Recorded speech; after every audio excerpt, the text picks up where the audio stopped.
Recording in progress. Okay. It's going to be a great time. Oh, boy. Okay. Does that sound interesting and cool? Damn, I look so good. Let's just wing it. You ready? 4 hours later. Dear Tech. Sharp. Oh, laughing hurts. Cut. Hello, everyone. Welcome back to another episode on the Dear Tech podcast. Today we are asking, Dear Tech, how do I negotiate? Shubho, how do you negotiate? Aggressively is the answer. No, I'm not kidding, actually. Why not? I think the first thing we should say is that no one should be scared of negotiating. Because I think sometimes, not sometimes, negotiating can be scary. Because depending on where you are in your career, sometimes we're just happy to get an offer. Sometimes we're excited about the company. But I don't think there should be a stigma or a fear around negotiating because it is your right to do so. Unless you're being unreasonable, right? You don't walk in and be like, I want the maximum amount that you put on your job posting, stuff like that. But I think that if you get an offer, it doesn't hurt to see if you can get some more. So I think the first thing I'll say is don't be afraid to negotiate. Okay. How do you, what has been your specific experience with negotiating and leveraging that kind of muscle as you've moved forward in your career? My way of negotiating. Okay, so I guess I can start with, there's a really cool book that I read a few years ago, and I go back to it from time to time. It's called Never Split the Difference. It's by a man named Voss. He is a ex-FBI negotiator, and it's a very, really, really cool book. And he talks about negotiating from, hostage situations all the way to, new job and trying to get money and stuff like that. So for me, my thought process is when it comes to like work and money, because that's what we're talking about, as a candidate looking for an offer, before I even go into the negotiations, I have roughly 3 numbers that I keep in mind, right? I keep my minimum amount, the amount that I need to survive, or the amount that I need to move from my current job, whatever that number is. I have a minimum number. Then I have this would be nice number / this is probably what the market rate is-ish for what I'm looking for. And then I have the number that is like the number that if I'm not looking and someone's offering me a job, the number I give those people. Okay. And those 3 in their respective orders are the lowest number I'll take, medium, and then really, really high. Mm-hmm. So knowing those numbers is very important. Knowing what you want / what you're worth, because if you go into an offer situation and you don't know those things, if someone's offering you $50K for your job and you try to negotiate and they give you $70K, but that's still $50K under the market average, and you just didn't do the research, that's on you, and it sucks, right? And so I think for me, I always know those numbers, and no matter what's going on in life, I know those numbers in the top of my head, always. And as things happen in your life, you adjust that. And then, and I'm speaking more so as a candidate, because we will touch on negotiating while you're in a job already and you're trying to get more money or something like that. But as a candidate, after the interview before the interview process, they might ask you a salary, and we recommend at that point, well, I say we, but industry says, don't give a number. Try not to. Try to be like, hey, like, what's the budget, or what are you offering, or what are you looking at? At that point, they might give you a number. They might push back and try not to. I know a lot of like new recruiters learn that they should try to get the number from the candidate, and then candidates, we tell you to get the number from the recruiter. Mm-hmm. But for me, I try not to give a number, but if they push a lot, I will give them my middle number, or maybe a little bit higher than my middle number, and say, this is what the industry looks like. I'm probably looking around there, but it really depends on what other offers I get. And from that point, you go through the interview, and then they come back, and if they come back with a number that's right around what you were asking for, it's up to you. You can take it, or you can say, hey, I had a few other conversations with a few other companies. Can you do better? I encourage that, because why not? But you can take it at that point and just be happy, which is fine too. You don't have to negotiate. But if they come back with a really low number, or if it's a number lower than what you initially said, you can be very simple and just be like, hey, we discussed this beforehand. This number doesn't even make sense to me. But I think I'm getting ahead of myself. I think we can not get to the end of the process before we get there. But let's do the beginning of your process, and then we'll move along the process some more. Well, first I have a follow-up question. Mhm. You're good at those.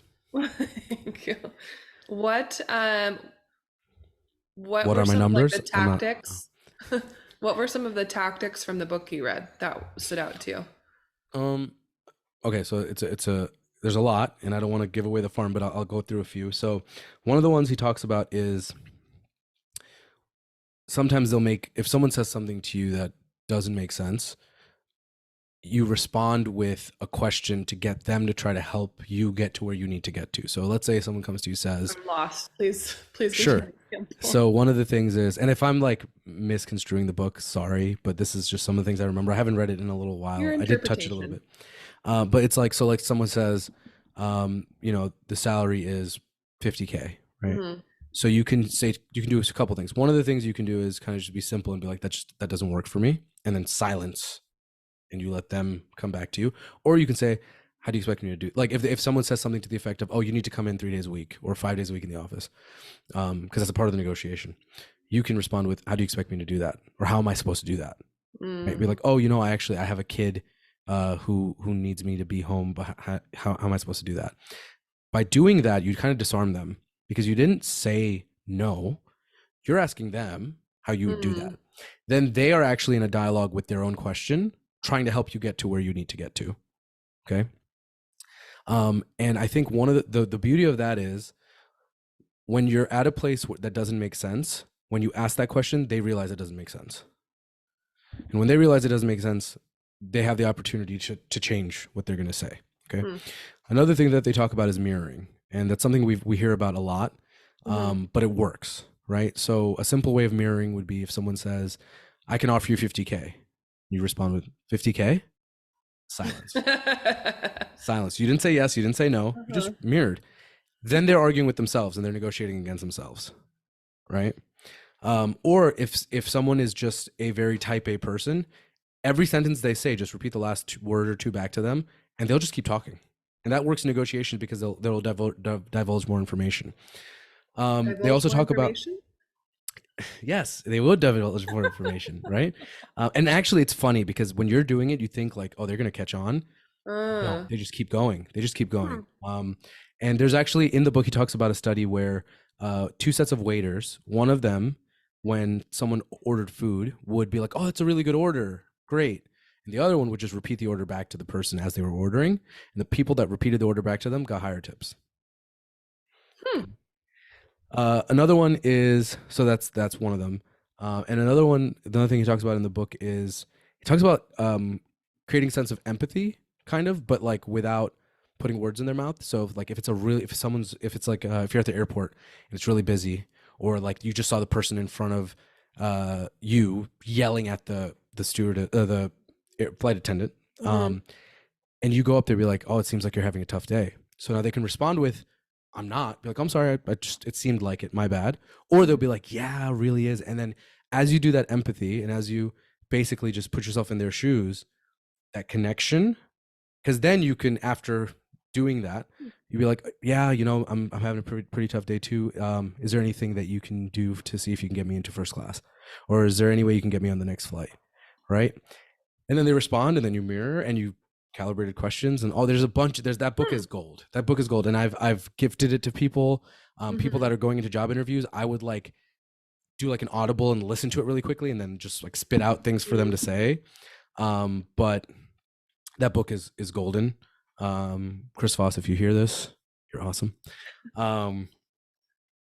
So I use a lot of that. I try to use a lot of that in my negotiating, but I will also say though, there are times that the person you're sitting across from you can't/won't negotiate. They have a budget, they have a number, and that's that. And you might have to you always have to be ready to walk away. In these situations, you always have to be ready to walk away. But that is the answer to your question. Thank you. You're welcome. Okay, my experiences. Back to your question. So very like early on in my career, like first couple jobs out of college, I didn't negotiate at all. my, I know this like sounds dumb. Probably I like didn't know I could. Like my very, very first agency job, I was given a number and she was like, this is I think the recruiter said something along the lines of like, this is what we pay for this role. And I was like, okay. Like I didn't know. And I had like there at the agency, they were hiring so many people directly out of college. And at that point, not specifically recruiting experience, but I had about a year and a half of experience in a business HR focused capacity, which 100% would like I could have spun as a value add and leverage to the position. So I would have had that backing to ask for more, but I didn't know I could. And also at that point in my career, I very much so was uncomfortable with asking for more and feeling like I was worth more and asking for what I worth and doing my research in the market. So 100% earlier on, I was not flexing that muscle at all. My last two roles I have a little bit, but it really more so came about in my current position where I did ask for more. And I think for me, a big part of it, like the points that you made, is one, making sure I have my like leverage points. Like when you ask for more, I feel like you have to be able to justify the why. You can just be like, I want 90 grand. And they're like, why? You don't have a response. So I feel like you have to have some ammo in the art of negotiation, whether I think I'm thinking about like a courtroom situation, like you have to have logic and reasoning to explain the why for your ask.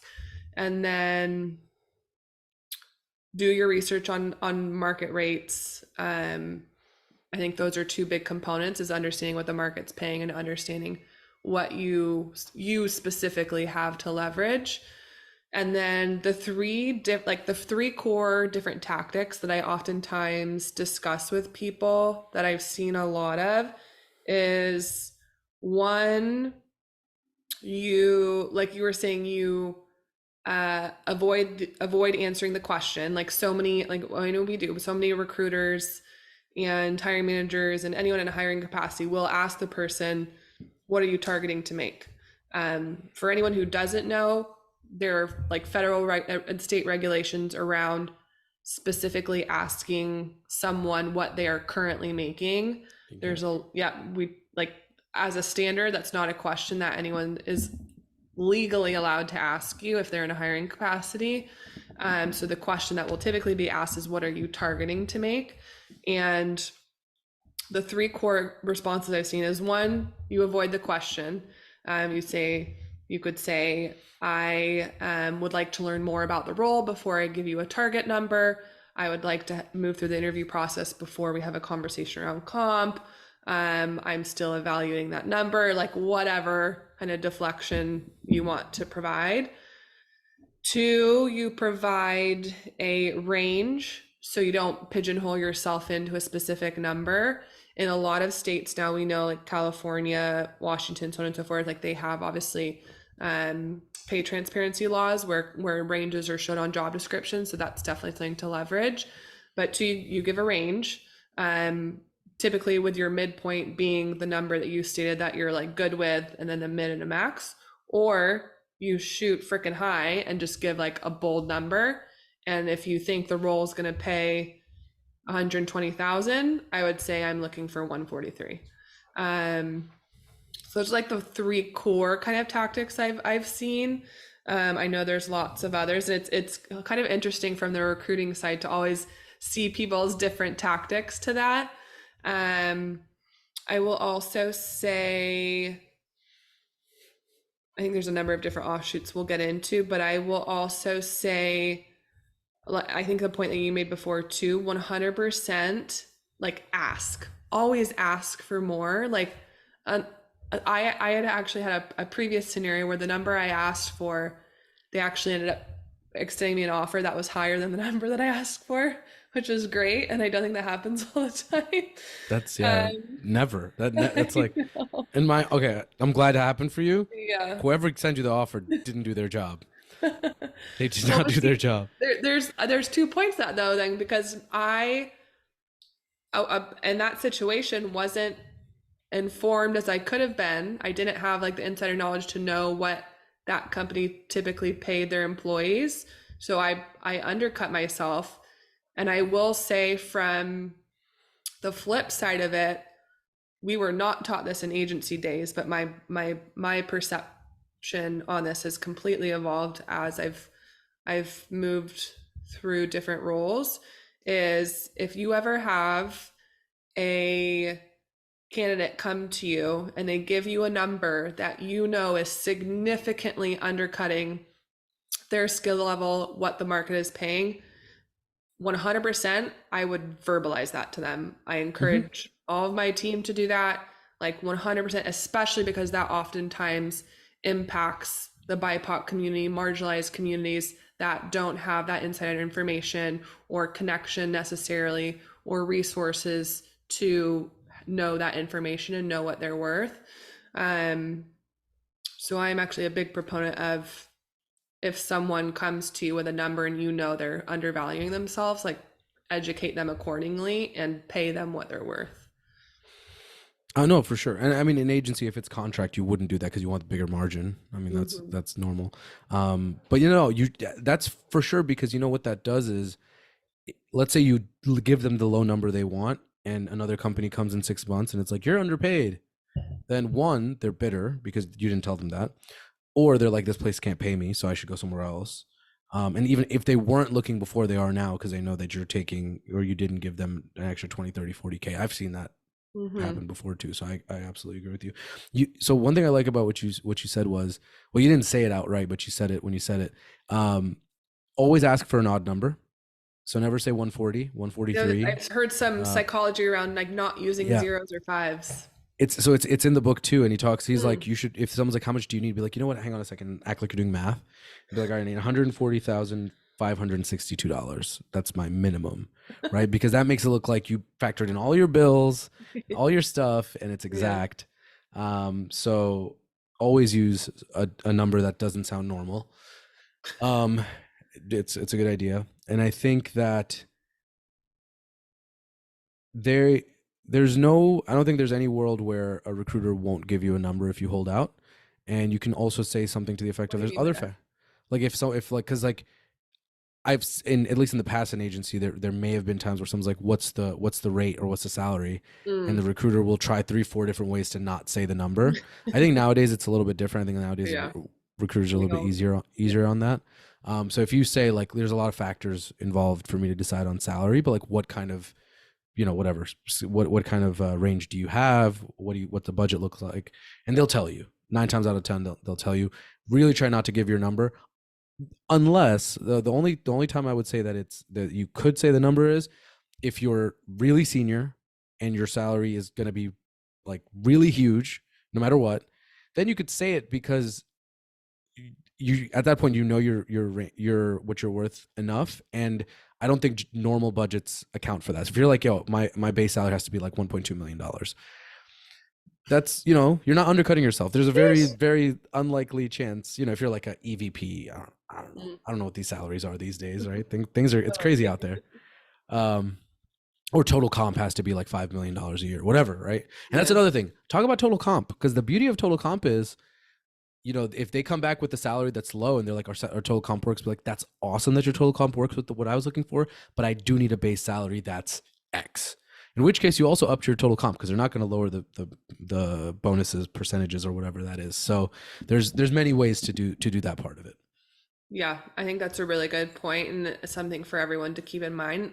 And at the end of the day, it completely depends on you as a person, what's important to you and what you need. Like, you may need a stability of a certain number within your base salary, or you may be more open to having a higher annual bonus or equity. And I think that's a really good call, is thinking about all aspects of a compensation package that you can negotiate. I think so many things that are perhaps unconventional that you don't hear as often people asking about. So other factors that I would think, so in the tech industry, depending on the function that you're in and the specific role that you have, I think the 4 common elements that we can see in a compensation package is base salary, sign-on bonus, annual bonus, and equity.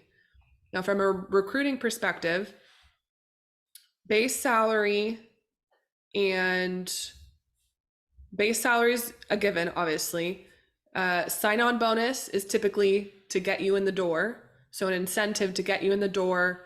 Perhaps you have to pay back a retention bonus from a company you're leaving.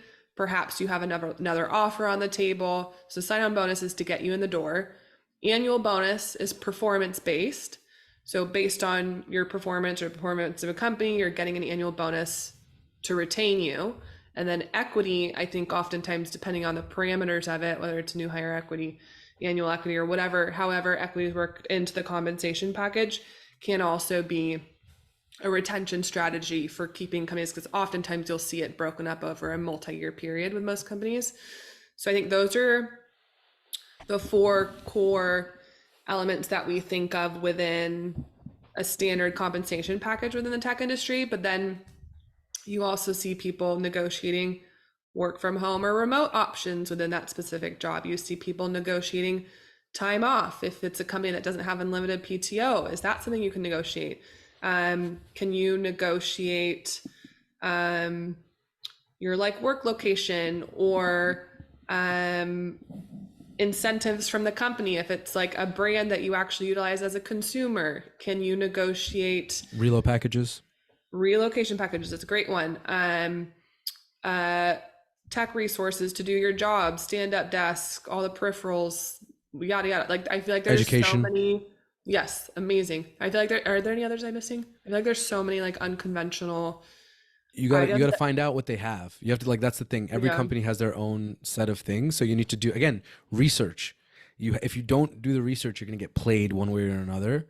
So I think that Frans named the major ones, but there could be stuff in there that they have. Like, look, if let's say you want to get a master's or an MBA, depending on the school, that could be $100,000. If they're like, yo, we have full education, like we'll pay for all of it, that is $100,000 that they're giving you essentially for free and then the education, you keep that for yourself. That's not something that goes on. So maybe they pay you less, but your master's is paid for.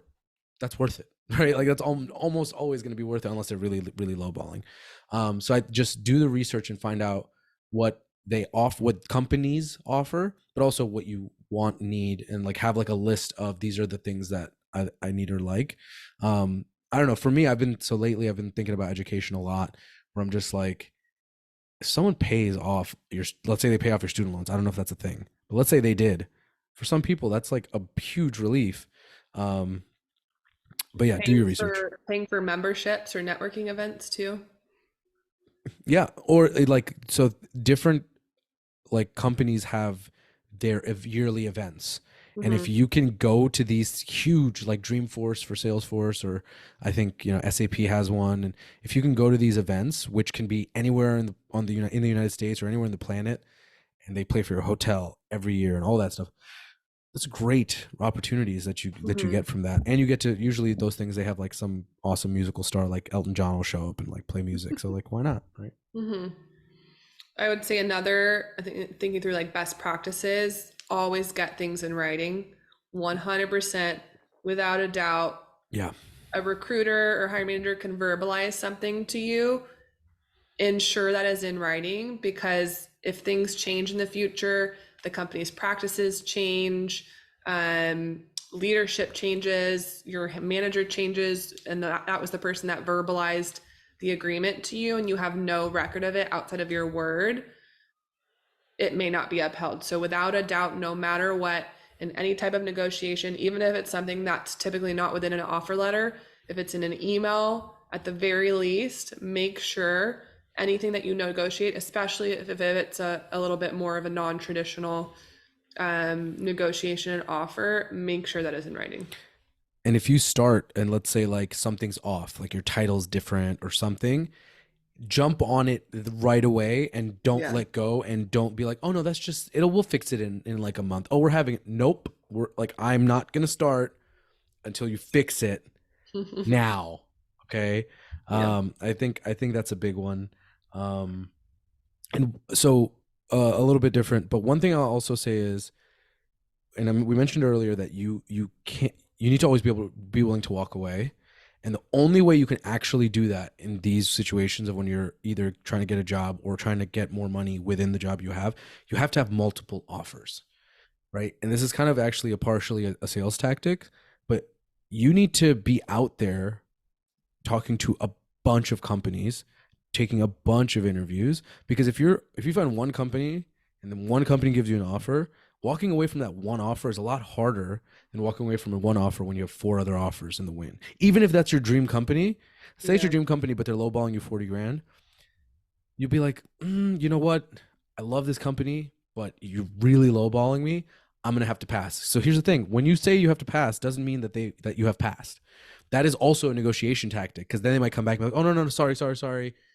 Here's all the money that you were asking for.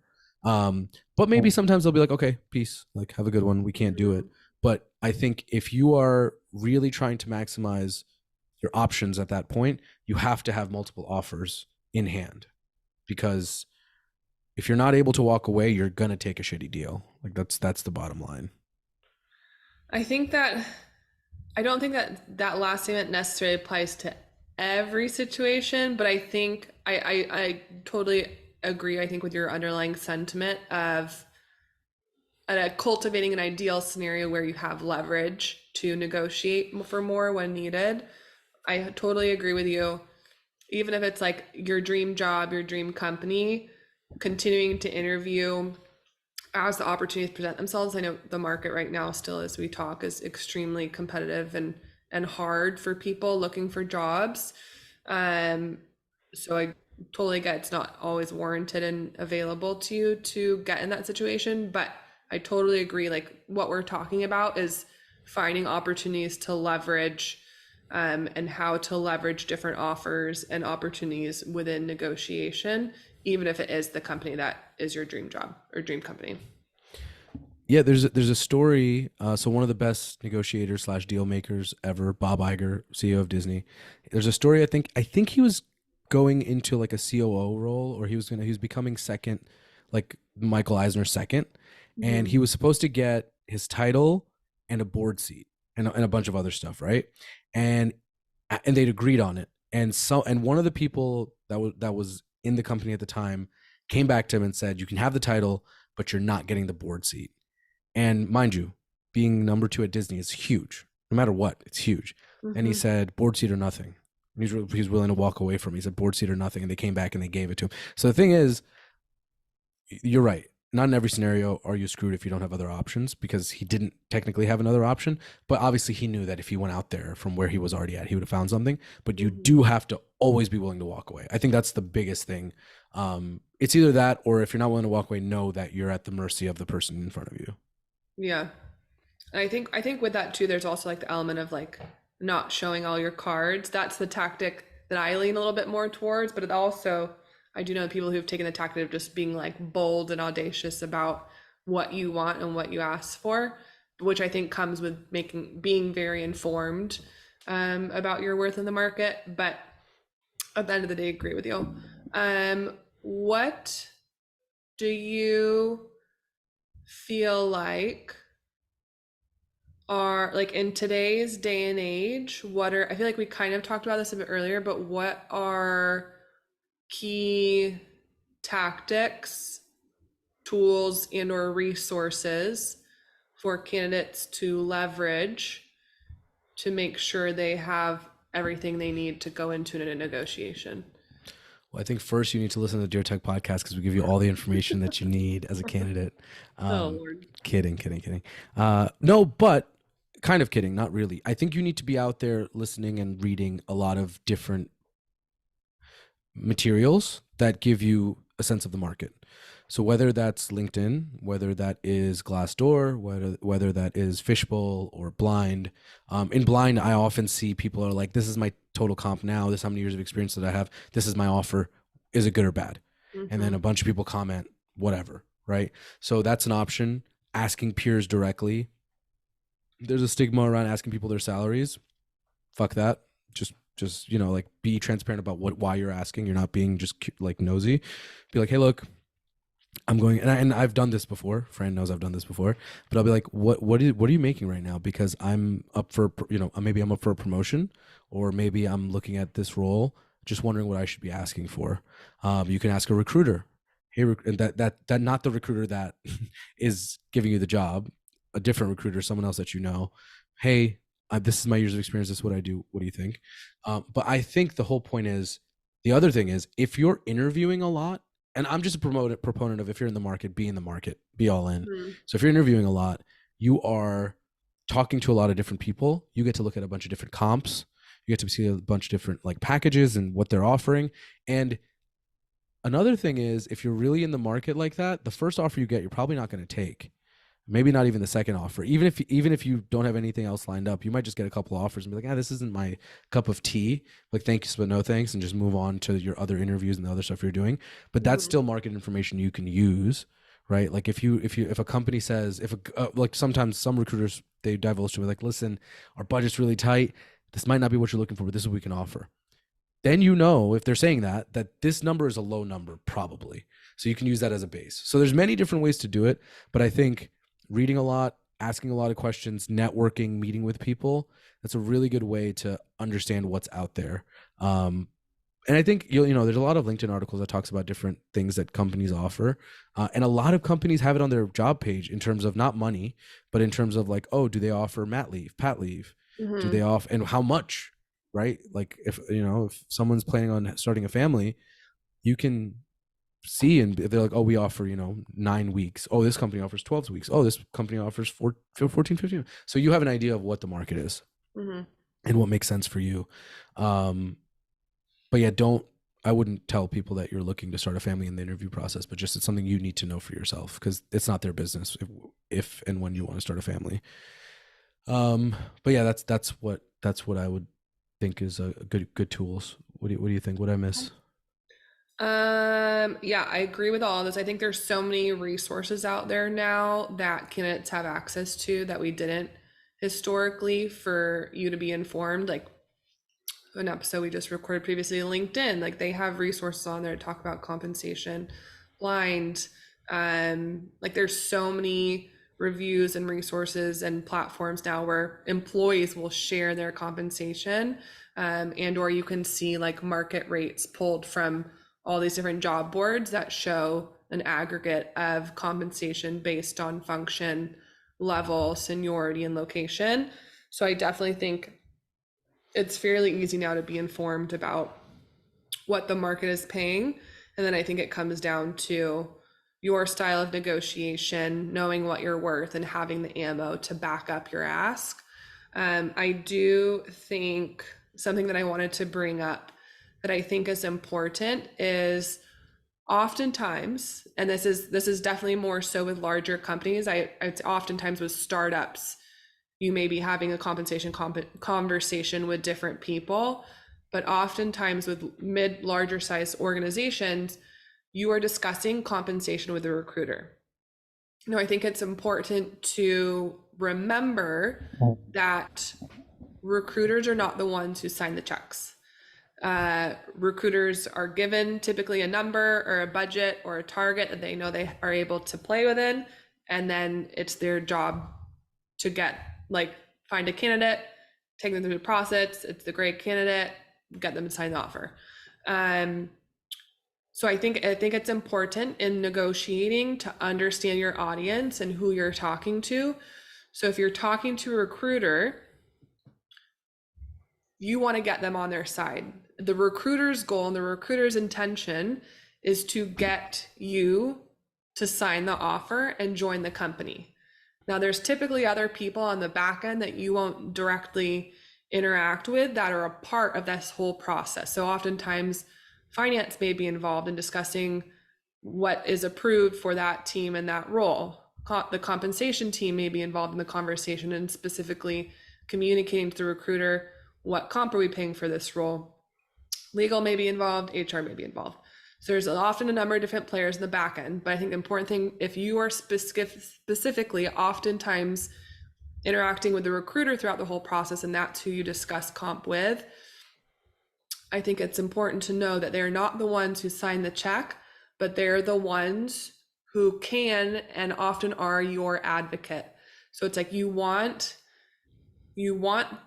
to get the recruiter on your side. And I think the tactic you were talking about before, that level of empathy from a candidate perspective and being able to build rapport and build some sort of connection with your recruiter, because your recruiter is going to be your best advocate. They're going to be the one going back to comp, going back to the business, saying, this candidate is asking for this much money and this is why. Like, we as recruiters are your voice box, we are your mouthpiece when we go back in negotiations. So help us help you and give us that reasoning, that logic as to why you want, need, or deserve more than what was initially presented. So I think that's important to note.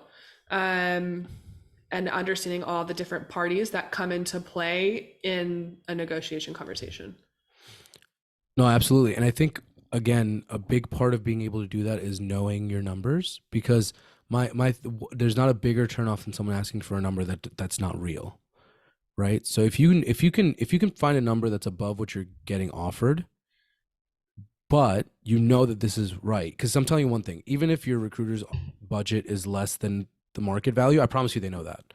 I promise you they know what the market I would hope is. so. If they're good. Yeah, if they're good.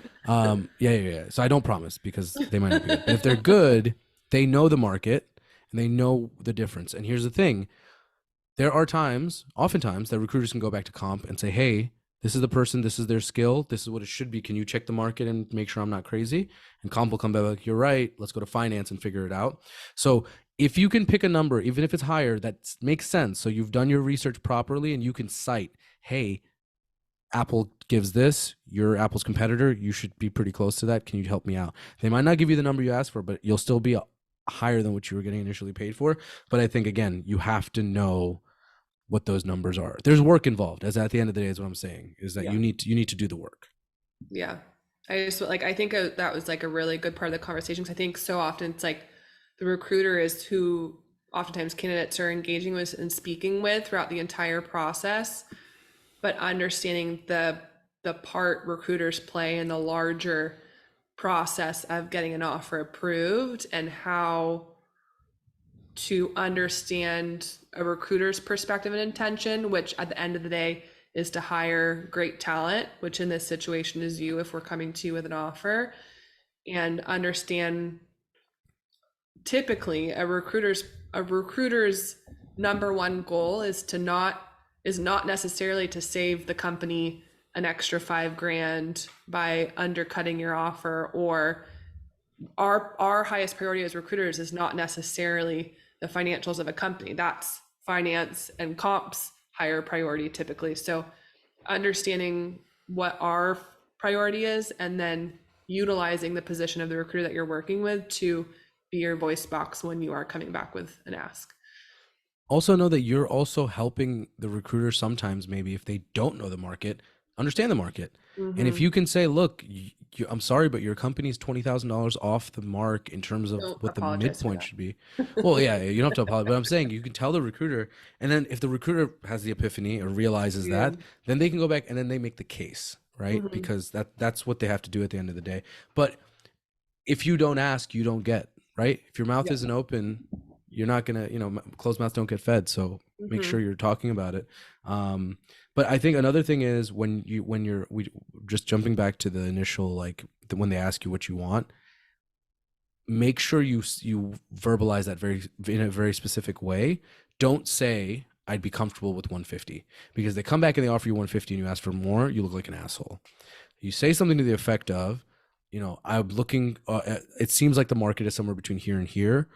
That might work out, but I'm also speaking to other companies, so I'm trying to get an idea for the market myself. But I totally, if you can be in this range, I'd be open to furthering the conversation. Then if they come back to you and they're in that range, you'd be like, you know what? I really appreciate, and again, you want to be positive. You want to thank you so much. I really appreciate this offer. However, after speaking with a couple more companies, I realize that my value is probably around here. Can you get to this number, or how close can you get to this number? And then let them do their song and dance. They might still be a little bit annoyed, but at least you posed it in a way that makes sense. Yeah.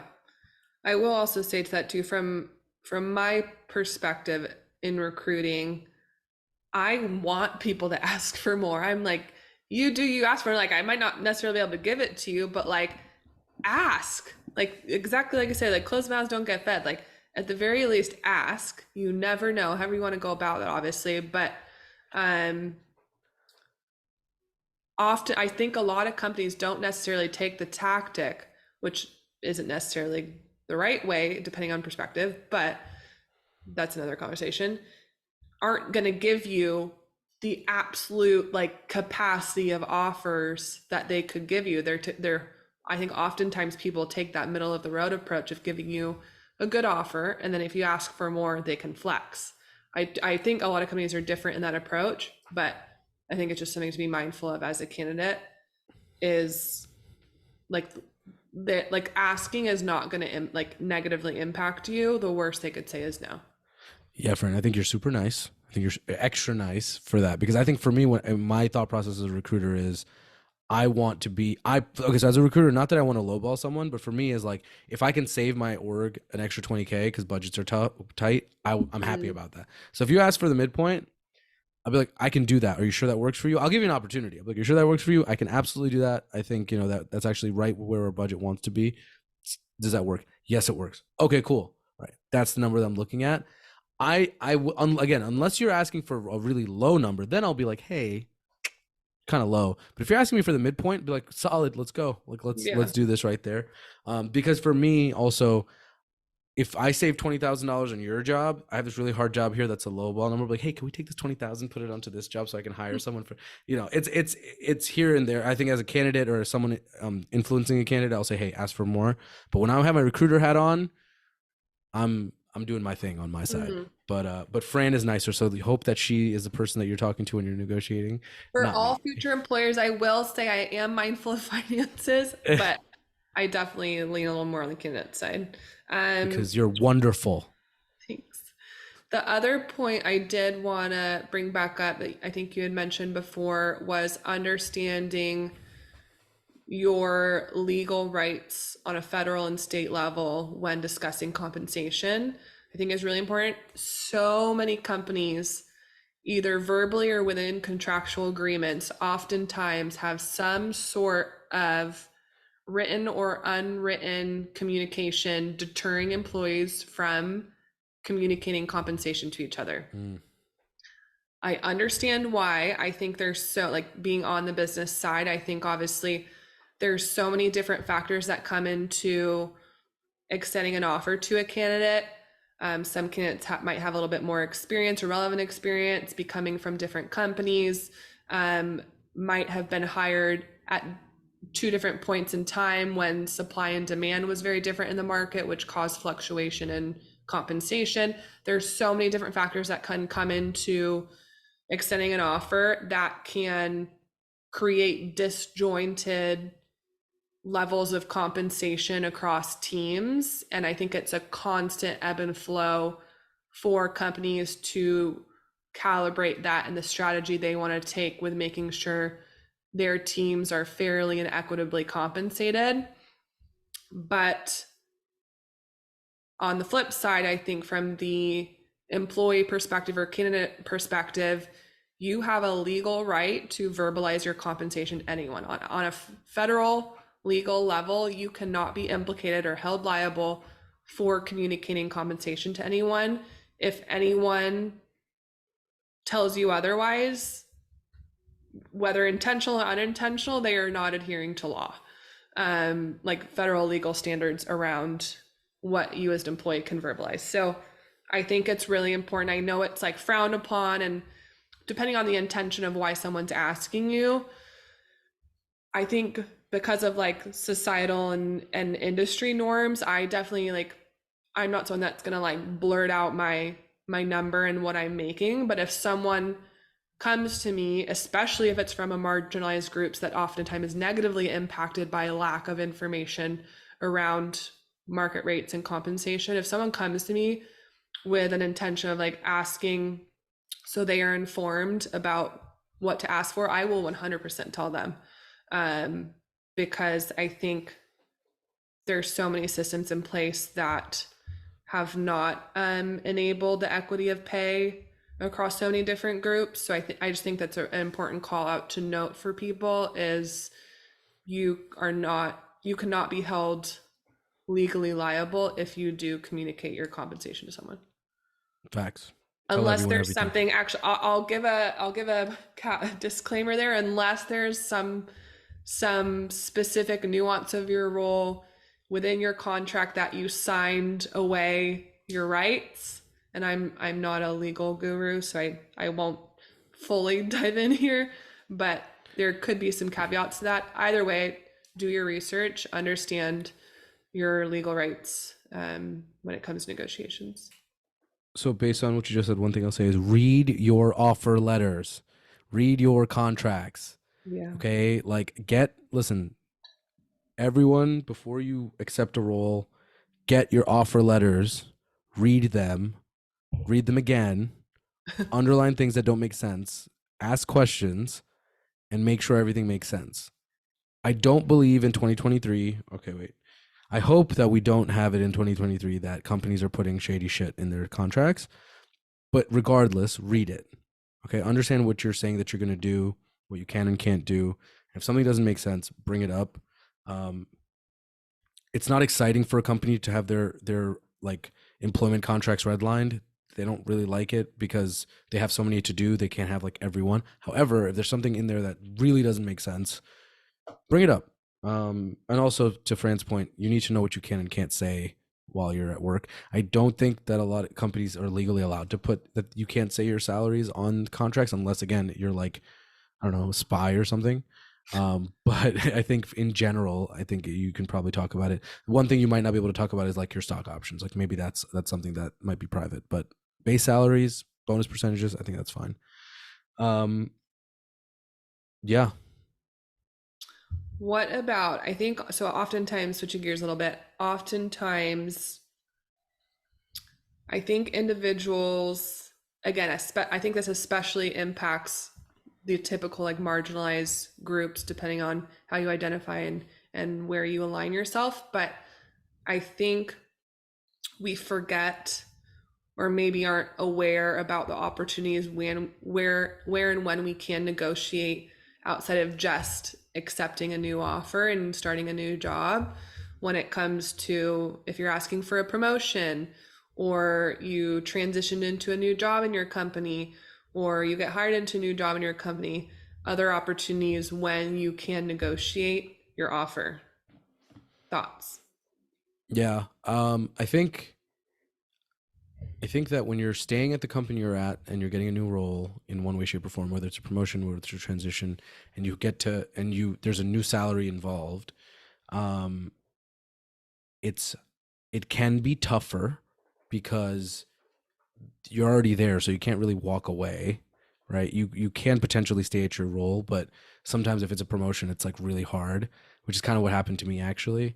And then also it depends on who you're negotiating with. Are you negotiating with the recruiter or are you negotiating with who's the person that's going to be your boss?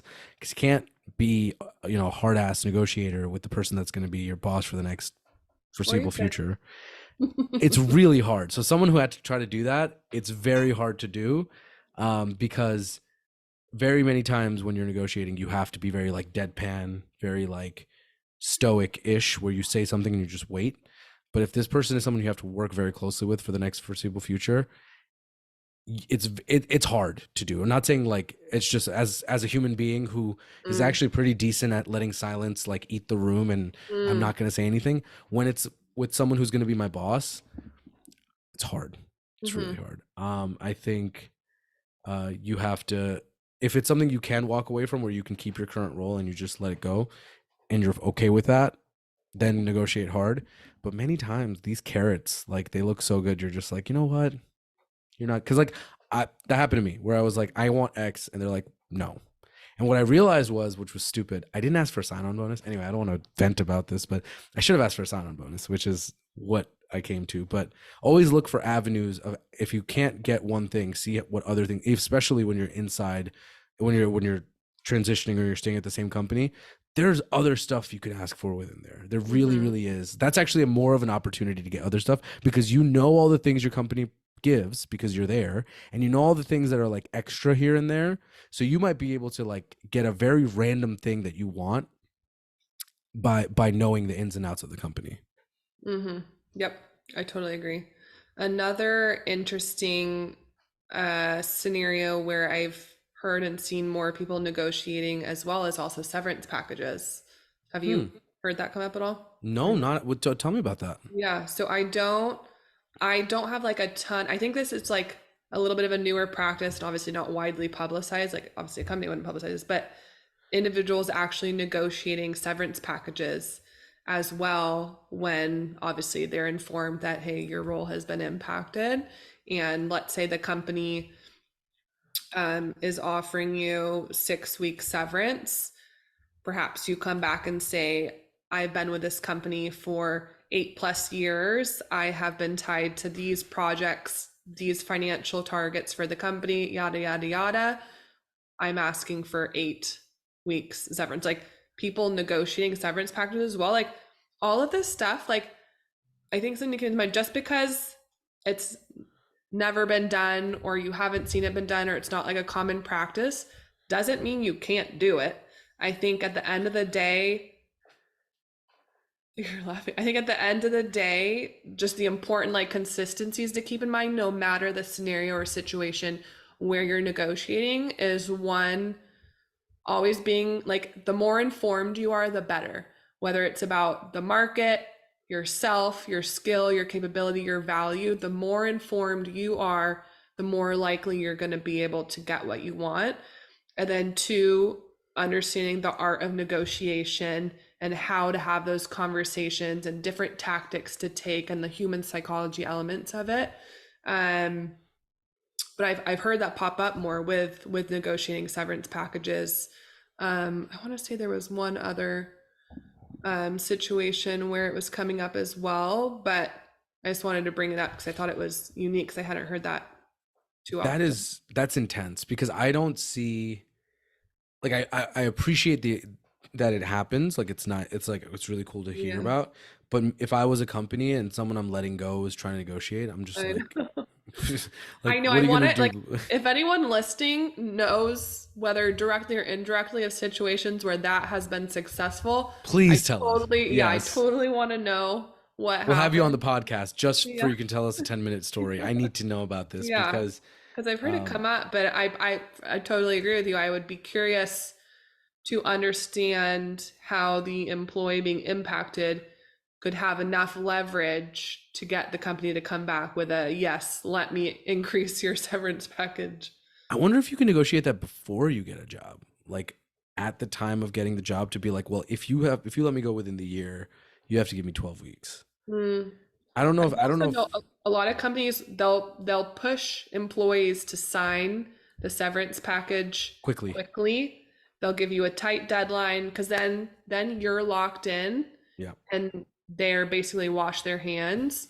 But I think people aren't don't have the awareness either, is like you can ask more questions. You can tell them you need another meeting for the questions or you want to talk through something or you're whatever.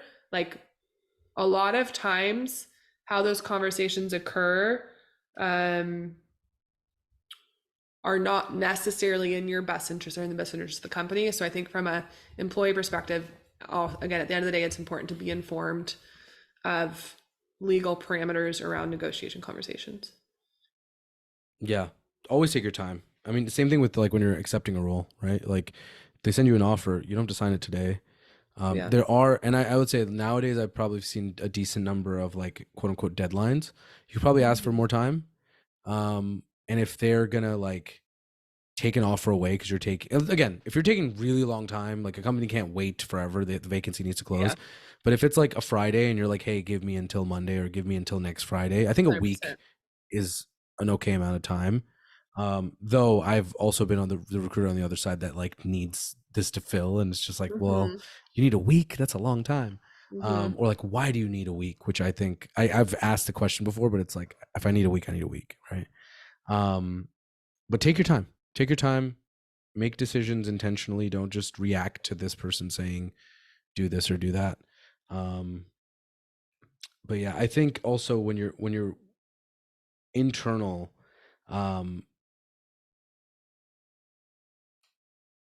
sometimes, let's say you're underpaid. Let's say it's not even a thing. Let's say you're actually just underpaid and you're asking for more money. You have to look at a few things when you're doing this. And the same thing happens even when, like, if you're getting a promotion, whatever it is, look at the market. There are better times to negotiate in market cycles. There are times in market cycles. Say that again? Please share more. No, well, so like, let's say Okay. if the in my mind, right? Like the market's Yeah. really bad. If there Oh, are I get no what jobs you're out there, saying. Got it. you're not negotiating from a strong place, because if you leave the company, or if you don't, they're like, oh, I dare you to leave because the market's really bad out there. So very much picking your battles also is a good idea. And again, sometimes when we're looking for work, we don't have jobs. That happens. Totally get that. Then you got to do what you got to do. But that's also why I was talking about having multiple offers. And then obviously you're not just randomly getting multiple offers, but that means you're applying to a lot and then going from there. So that's how you get it. But if you're at a company and you're at a position where you're just like, I want to leave, or if you don't give me money, I want to leave, all that stuff, know that there's a time and place. And you really, really need to pick your battles. And if you're underpaid for a year just to wait out a bad cycle, that's worth it, rather than like rage quitting, right? Rage quitting your job. And I know people that have rage quit, whether it's because of money, whether because of culture, whatever it is.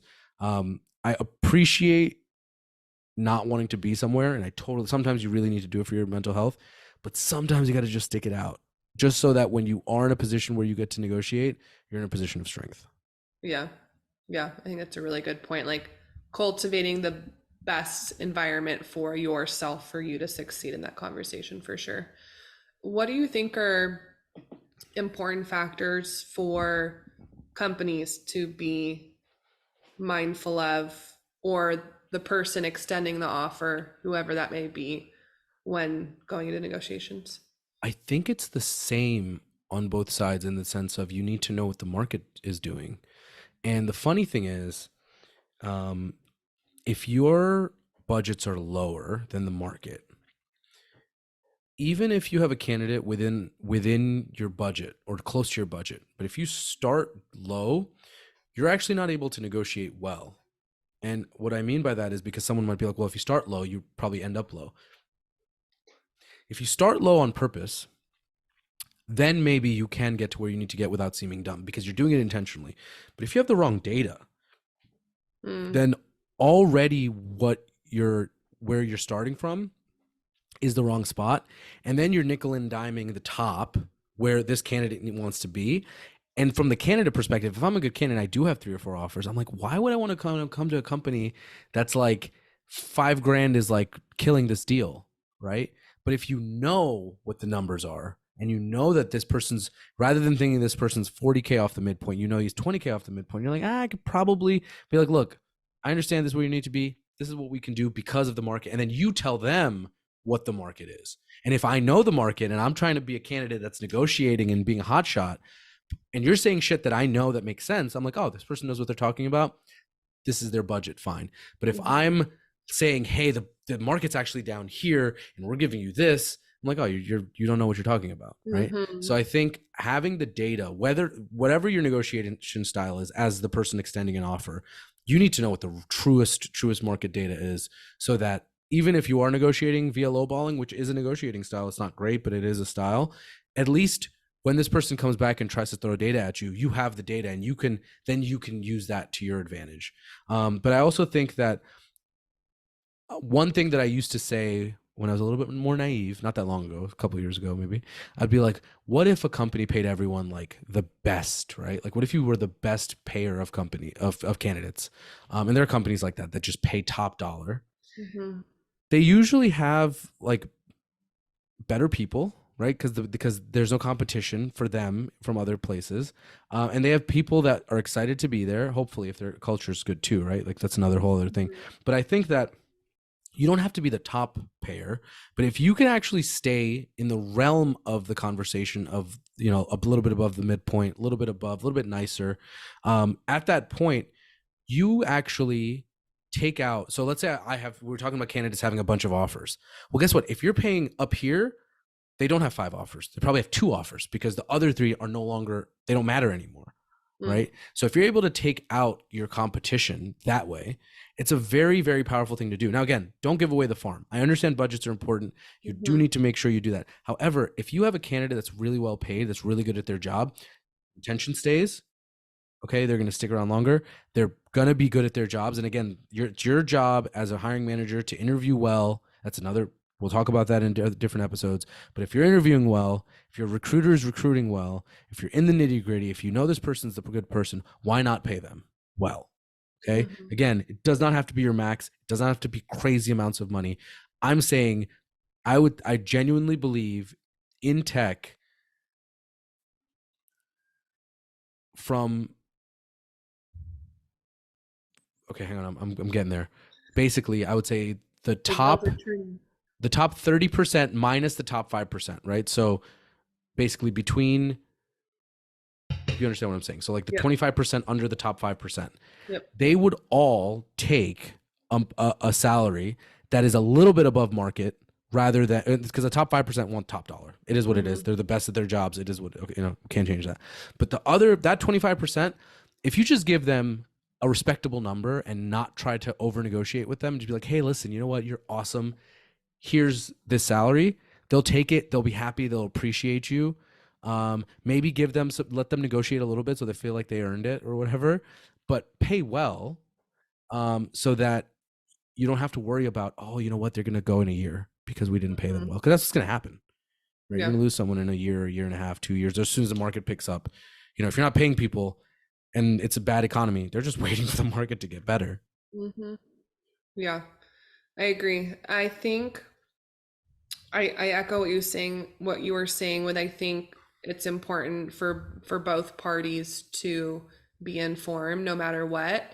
I think from a company perspective, I do think at the end of the day, like, we know compensation is typically like top 5, if not top 3 factors why someone joins a company. Like, we all have bills to pay, like top 1. Yeah. We all have like we can't survive in this society without money. Maybe we can. So someone's out. Anyways, for this generalization, we're saying you can't survive without money. So it's always going to be it's always going to be a top factor for candidates. So I totally agree. I think it's important for companies and teams to be educated about what the market is paying, so you can kind of use that as a baseline for yourself for what you should be paying for the role. Now, obviously, depending on the company, its view on compensation, its finances, and a multitude of other factors are going to come into play onto what you can actually pay based on what the market is paying. Now, some people may be able to hit that. Some people may be able to go over, and they're pulling that upper echelon of talent. And some people may not be able to completely hit the mark. I think that goes back to our other conversation of like branding and culture and what is the full package and full experience you are presenting to those candidates and selling those candidates on that may be able to still pull that talent that you're looking for. I'll be interested to see how pay transparency laws evolve over the years, because even now in the last few years, we haven't had compensation on job postings wasn't a standard, a norm, or a legal requirement. So it's interesting to see how that picks up within new state laws. From my opinion, I haven't fully thought this through for ramifications and benefits on both sides, but I would almost be of the mindset I would rather companies just be super direct, post the pay on the job posting. That's literally set. We are paying $168,000 for a mid-level software engineer, and that's literally what you're getting. The number's not changing. This is the exact compensation package for this role. If you're good with it, apply. I don't know how I feel about it. I think as a candidate, that's great, but I think as a company, it's well, then it affects how I'm able, if I can't pay a lot and I put that up there, I'm not going to get a lot of candidates, right? And I might be a great place to work, and I might have great cultures, but people aren't just going to interview. The people I want aren't going to interview with me to figure that out. It's better to hoodwink them. No, I think ranges are good, but I think that's the thing. Like the issue is it's on both sides, where as a candidate, maybe I'm willing to take less if the culture is good. But if you're going into it being like, oh, they're offering nothing, I might miss that they're going to pay for all my college or my master's or whatever, or I'm going to miss the culture is incredible, the product is amazing, whatever those things are. And so I think it's not about hoodwinking, because as soon as you have the phone call, you can talk to a recruiter, you can see how cool they are, the recruiter's able to sell to you a little bit, then you talk about salary, and then Selling you're able to point. The recruiter was so cool. Hey, you never know. All right. I was charming. In my day, I was charming. I got people to accept very low salaries. I'm kidding. That's messed up. But I think that it's not about hoodwinking. I think it's making sure you don't put companies in a situation where their salaries are taking them out of the conversation for good candidates. Yeah. I like ranges. I do like ranges because, but the good thing about that though also is this might force companies to fix their salaries. But again, some companies are stubborn, whatever the case may be. So I don't know how I feel about it, because I think I want to see how this evolves. I think that's where I'm at. I want to see how this pay transparency evolves. What I hate though is when you see salaries like in LinkedIn for New York, it's like $0 to $2 million. It's like, go fuck yourself, company. Those are the worst. Or if it's like a 60K like difference, it's like $70,000 to $170,000 range, and it's like, okay, yeah. So I think I'm curious. That's something that I think we should do an episode on pay transparency in like a year and a half, because I'm curious. I do want to give 2 pieces of advice, and this is 2 pieces of like. It's not an opinion. These are 2 factual advices. And if I'm wrong, advices. You like that word? Advices. Yeah. But if I'm wrong, Fran, get to me. But these are 2 advices that I want to give. And I'm going to keep saying the word advices because I like it. First one, 9 times out of 10, if you're relocating for a role and they're offering you a bonus or a relo bonus, ask for a relo package. Find out what the company's relo packages are and see if you can get that instead of a lump sum, because usually companies have tiers in their relo packages, and the relo packages are significantly more comprehensive depending on what level you are than just getting $4,000 or $5,000 or $10,000, because some of them will pay the entire tax of a house you sell up to like $1 million of house. So the tax on that. Some of them will pay like 6 months of rent for a new city. Some of them will pay your tax and do the 6 months. The relo packages are so comprehensive. Starting like there's usually 3 or 4. Even the lower ones are better than just getting $4,000 up front. Mind you, if you're in a situation where you don't have any relo costs and you're just going to catch a flight, but you want to pocket the money, fine. But if you have like a family and a life and you have shit you need to get done, sell a house, all that stuff, buy a house, sometimes they'll give you a realtor that they'll pay the realtor fees. Like there's so many different things. So if you're moving, always ask, what are the relo packages? Oh, we can give you $4,000. No, do you have any actual packages? I need a package and I need to see what they are. And if they say no, I doubt it. Like I think if you really push for it, they will go look for that. And the beauty of that is that these packages are like pre-created. So you don't have to negotiate on those. You just see what it is and you'll be like, oh, I like it, right? And sometimes that package might actually be what lets them not, if they have a lower salary, the package might be good enough to be like, you know what, I'm going to do this. I had my cousin had one where they paid for all of his furniture. All of his furniture was bought by the company, and it was great, right? It was like you can spend like $20K at this furniture store on us. Right? If only. That's one. Number 2, the second one, this is, and they're not related. And this one I'm going to say is a fact. I'm not even, never, ever, ever, ever, ever, ever, ever, ever, ever, ever, never, ever take a counter offer from your current company. If you are going to go and you get an offer from another company and you come back and you tell your boss and they offer you a counter offer, never take it, because there are statistics that something to the effect of 70% of people that take counter offers are out of the company by 6 months. Okay. Because the thing is, now they know you want to leave. So the trust is gone. It's very rarely. Okay. I say never, ever. fine, take it back 90% of the time, whatever. But my thing is, I've never seen a situation personally where it worked out well, but in general, the stats will tell you that most of the time you're out of the door in 6 months. Okay. Not by choice is what Not you're by saying. choice. Not by choice. Because the thing is, what ends up happening is, if you leave on your own, you affect your boss's retention numbers, which affects their bonuses many times. That's one thought process. Mm-hmm. Second thought process is, if you are in a position to get another offer and they keep you, it's because you have knowledge transfer to do. You have these other things that they need you to do. They keep you for that. They hire a replacement. You're out the door in 6 months. And at the end of the day, it can be, I'm not saying it is, but it can be uncomfortable, where it's like, oh, this person took PTO. Are they on another interview? Mm-hmm. What are they doing? All this stuff. And it's just like, you made the decision to leave. Trust yourself. Right? Trust yourself that you want to, or you take the counteroffer and you're miserable all over again because there was reasons you wanted to leave, and then you decide to leave anyway, but you just wasted 6 months, right? So take reload packages, don't take counteroffers. Those are two pieces of advice that I want to share. Love the reload package. Totally on board for that one. Never take a counteroffer. Not 100% in agreement with never, ever, ever, ever. Well, I took it down to 90%, Fran. I took it down to 90% of the time. But I do totally agree with you. I think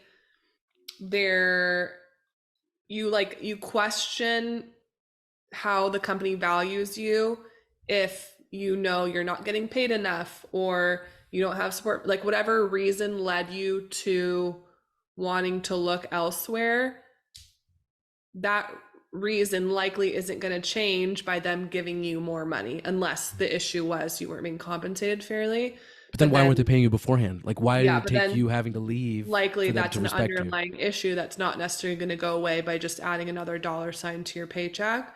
So I definitely think it's like a larger conversation, and totally dependent upon the individual in your situation to really evaluate a counteroffer situation. But I know they do happen all the time, especially for more like niche functions.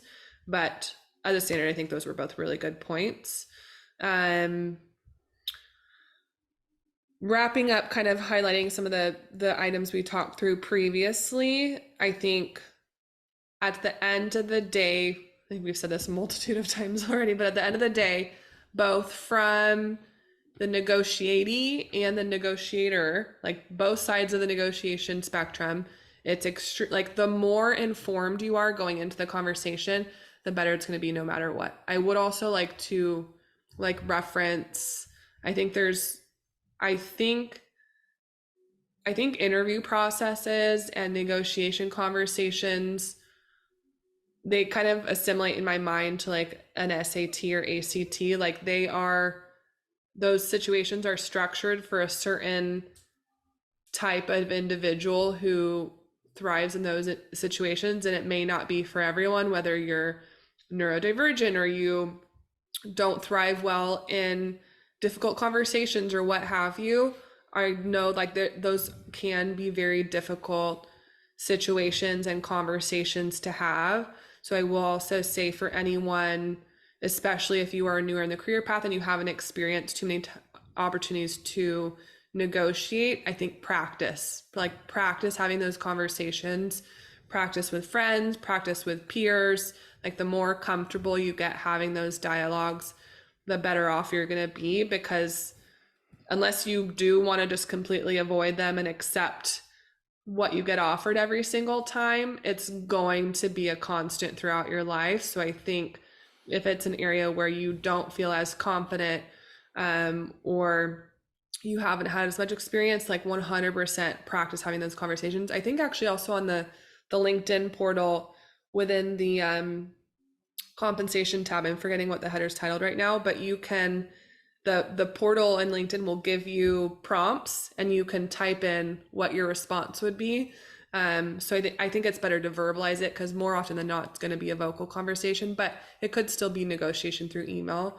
So I think that's a really good tactic to take, is practicing having those conversations before going into them to feel more confident as well. I'm trying to think if there's any other nuggets I have I think we've covered most of it. So I think the best way to practice is to interview and have these conversations as much as possible. So I Yeah. think like if you're on the market, and that's the thing, like if you're on the market, not saying don't take the first job you get, because sometimes you really need a job. I get it. But if you're like, if you have a job and you were like, I'm ready for my next big thing, if you the first time you negotiate a salary, it's gonna be crap. You're not gonna do well. You're gonna get awkward. You're not gonna, all those things. But the fourth time, you'll be ready. You'll be like, all right, like what tactic are they gonna use? Because I've spoken to 4 people. I've gotten better and better and better. And then as you do that, let's say you take an offer, and then 4 or 5 years later, you're doing it again. You'll remember what you did the first time. Again, you said it yourself, friend. When you first started, you didn't negotiate. Neither did I. I went in there, and I remember my first job at an agency. I want 40,000. Like, we'll offer you 32, and I was like, cool. Right, like that was it. So I think but then you learn from that, and then you realize, and then the second one was better, and the third one was better, and then going from there. And it's funny because you spoke about people that really hate those conversations, whether they're neurodivergent, all those things. I think reading Never Split the Difference will help so much, because it almost makes negotiating into a flow chart. It almost makes it if this then that, and it's not you're less having like a regular conversation where you have to like duck and weave, where literally they say something and you're like, oh, they said that, okay, so I should probably like say a this formula to follow. Yeah, it's like, oh, you should, I'm going to give you 50K. I'm sorry, that doesn't work for me. I appreciate your offer. It's a great offer, but it just doesn't work for me. Silence, wait for them, have them come back. They say something else. How do you expect me to do that? Let them work. All these things, right? And again, Chris Voss isn't sponsoring this, but Chris, if you want to, I'm going to say this every episode until someone We're says they want to sponsor shameless. us. We are shameless. No, it's a really good book, regardless of all that. I think if you read this book, it will really help you understand where the person in front of you is coming from on both sides. So if you're someone who has to give a lot of offers, that's good too, right? Because that's what's going to help you understand how to negotiate, because negotiating is just getting the other person to understand where you're coming from, and then you come to agreement that way, right? So never split the difference. And then practice. Have offers, have as many offers as you can, keep going out there. But I think at the end of the day, the bottom line is, whether you negotiate well, whether you negotiate poorly, negotiate. Every single time, try to negotiate. And if you stumble and fall, just keep on trying. Love it. Love the pep talk. Cool. Thank you all so much for listening in today and joining us. Download on any of your favorite streaming platforms. Sincerely, Fran and Shubho.